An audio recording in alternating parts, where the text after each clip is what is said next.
बिस्मिल्लाहिर्रहमानिर्रहीम। Mohammad Waheed, CEO and founder, Takaful by हो with Waheed financial consultancy. दोस्तों, आज हम बात कर रहे हैं कि इन्फ्लेशन और वेल्थ जनरेशन,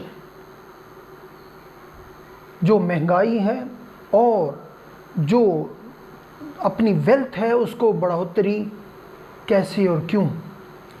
दोस्तों, आइए इस टॉपिक पे बात करने से पहले आपसे सिर्फ इतनी रिक्वेस्ट है कि अपने कीमती वक्त से सिर्फ चंद लम्हे सर्व कीजिए, आखिर तक चलिएगा। आपको वो मैसेज मिलेगा जो आपके बहुत सारे जो दोस्त, आपके क्लाइंट, आपके वो फैमिली मेम्बर्स जो एक बहुत बड़े कन्फ्यूजन के अंदर हैं, उनको ऐसी एक सलाह और रोशनी मिलेगी जो उनकी वेल्थ को आगे बढ़ाने और जनरेट करने के हवाले से बड़ी सूदमंद और फ़ायदेमंद हो सकती है।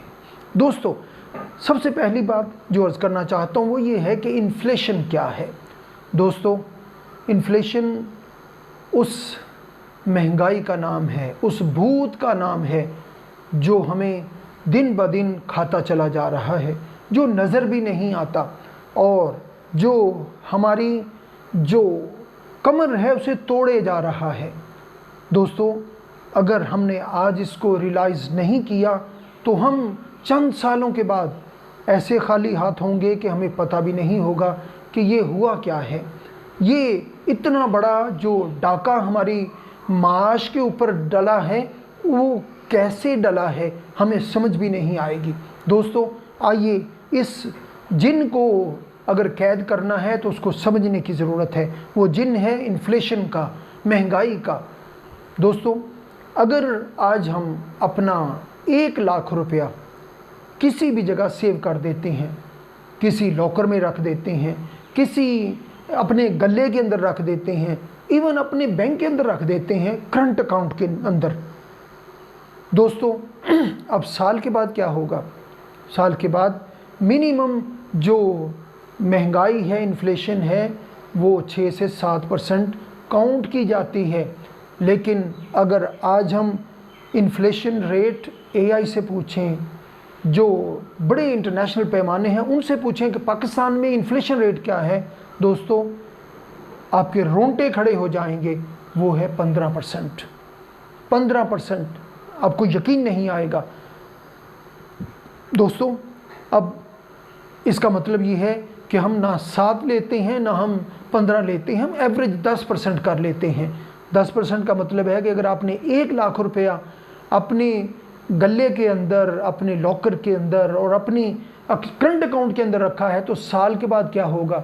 वो 90,000 बच जाएगा। फिर अगले साल वो 80,000 बच जाएगा, उससे अगले साल वो 70,000 बच जाएगा। दोस्तों, उससे अगले साल वो 60,000 और 5वें साल वो 50,000 होगा। और हम मुतमिन होंगे कि हमारे पास 1 लाख रुपया बैंक में पड़ा है, हमारे पास 1 लाख रुपए का गोल्ड बैंक के अंदर पड़ा है। दोस्तों, उसकी वैल्यू 50,000 की होगी।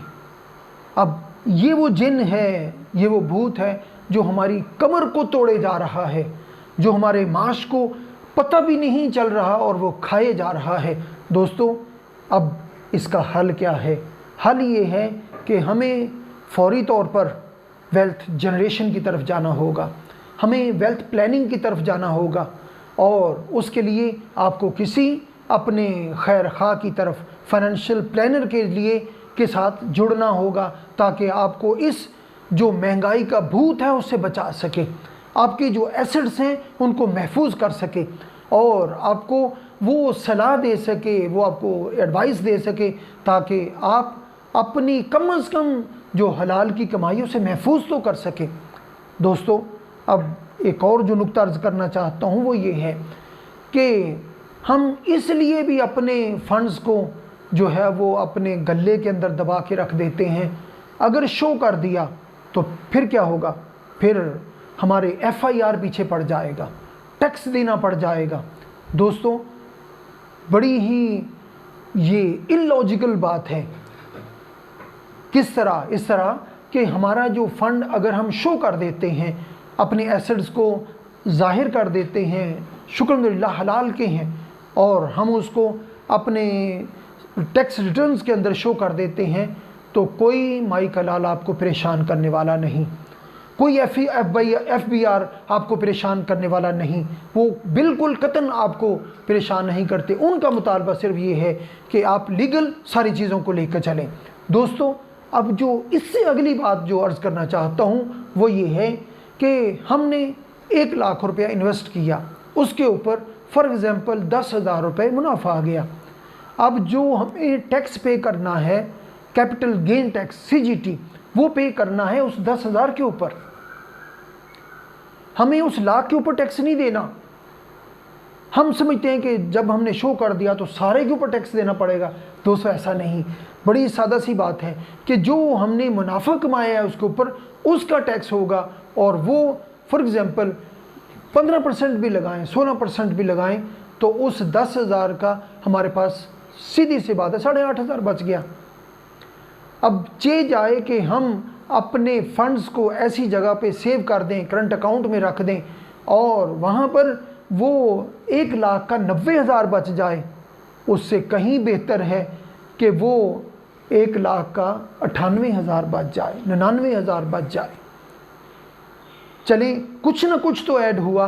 अब यहाँ पर रोल शुरू होता है उस फाइनेंशियल एडवाइज़र का कि वो आपकी इस जो कैपिटल है उसको बढ़ोतरी की तरफ लेके जाए, उसको इन्फ्लेशन से भी बचाए, और आपके जो एसेट्स हैं उनको ऐसी इन्वेस्टमेंट प्लानिंग दे, आपको पोर्टफोलियो मैनेजमेंट दे कि वो सारी चीज़ें आपके लिए फ़ायदेमंद हो जाएं, आपके लिए ज़हनी सुकून का बायस हो जाएं, आपकी बुनियादी ज़रूरियात को पूरा करने वाली बन जाएं। दोस्तों, अब यहाँ पर रोल शुरू होता है फाइनेंशियल एडवाइज़र का। दोस्तों, आज ही राब्ता कीजिए अपने फाइनेंशियल एडवाइज़र से और उससे सलाह लीजिए, उससे एडवाइस लीजिए, उससे मशवरा कीजिए कि कैसे अपनी वेल्थ को जनरेट किया जा सकता है। दोस्तों, कैसे पैसिव इनकम मैनेज किया जा सकता है, कैसे अपने जो मामलात हैं उनको सेफ एंड सिक्योर तरीके से आगे लेके जाया जा सकता है। दोस्तों, ये दुनिया है, दुनिया के अंदर हमेशा हमें अपने जो साहिब इल्म हैं उनकी कदर करनी चाहिए। जब हम किसी आलिम की, साहिब इल्म की कदर करते हैं तो मुमकिन है कि उसमें हमें बरकत मिल जाए, उसमें हमें खैर मिल जाए, उसके अंदर हमें वो ज़हनी सुकून मिल जाए जो हम खामखा अपनी नासमझी की वजह से, मिसअंडरस्टैंडिंग की वजह से हम परेशान हुए बैठे हैं। दोस्तों, यही आलिम का काम होता है कि वो इल्म की नूर से, इल्म की रोशनी से आपको उस अंधेरे से निकाल कर रोशनी की तरफ ले जाता है। इसीलिए इल्म को रोशनी और नूर कहा गया है। दोस्तों, बात सिर्फ इतनी सी है, अगर हम अपने एसेट्स को सेव करना चाहते हैं, अगर हम इन्फ्लेशन के भूत से बचना चाहते हैं, तो हमें फाइनेंशियल एडवाइज़र से आज ही रब्ता करना होगा। दोस्तों, आखिर में मैं इतना कहना चाहूँगा कि जिस भी दोस्त ने आपको ये वीडियो शेयर की है, आप उससे फ़ौरी रब्ता कीजिए, रहनुमाई लीजिए और अपने फाइनेंसेस को, अपने एसेट्स को इन्फ्लेशन के भूत से बचाइए। Thank you very much. अपना ख्याल रखिएगा। अस्सलाम वालेकुम व रहमतुल्लाहि व बरकातुहू।